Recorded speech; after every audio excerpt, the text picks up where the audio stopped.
It's quite a memorable morning for the Boston Marathon. It's the 119th running of the world's oldest annual marathon. It was just 2 years ago that the day was rocked by deadly violence. About 1 million people are lining the route to watch today's race. Security remains tight. Police have added cameras and checkpoints. Today's marathon falls just 1 day before the penalty phase begins in the trial of convicted bomber Dzhokhar Tsarnaev. 3 people were killed and 260 were hurt. Well, we know they always love to do things up big in Texas. 70,000 people broke a record, all celebrating 50 years of the ACM Awards there last night. Suzanne Marquez takes us to the party. Luke Bryan! Luke Bryan spoiled Miranda Lambert's magical run at the ACMs, winning the coveted Entertainer of the Year award. To win Entertainer was a very special night. It was a 10 times 10.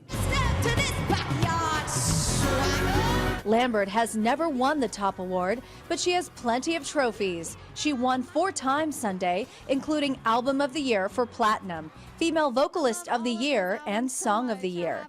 Lambert says Album of the Year was an especially tough win. I own all of those records and they're all great, so it's those kind of categories where you feel really honored to be there. And for the 3rd year in a row, Jason Aldean is the Male Vocalist of the Year. I'm really stunned, man. I don't know what else to say. To celebrate its 50th anniversary, the Academy moved its show to the stadium where the Dallas Cowboys play.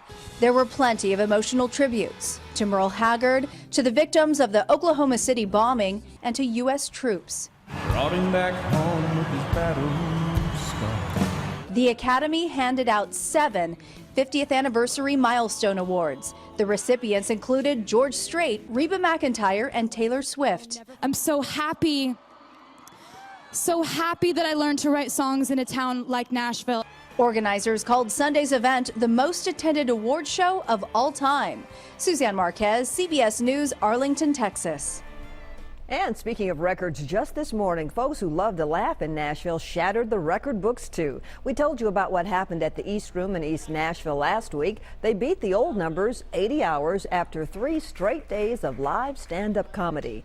Then organizers decided they wanted to double it. So this morning, dark and early at 4:20 a.m., they completed 182 hours of stand-up.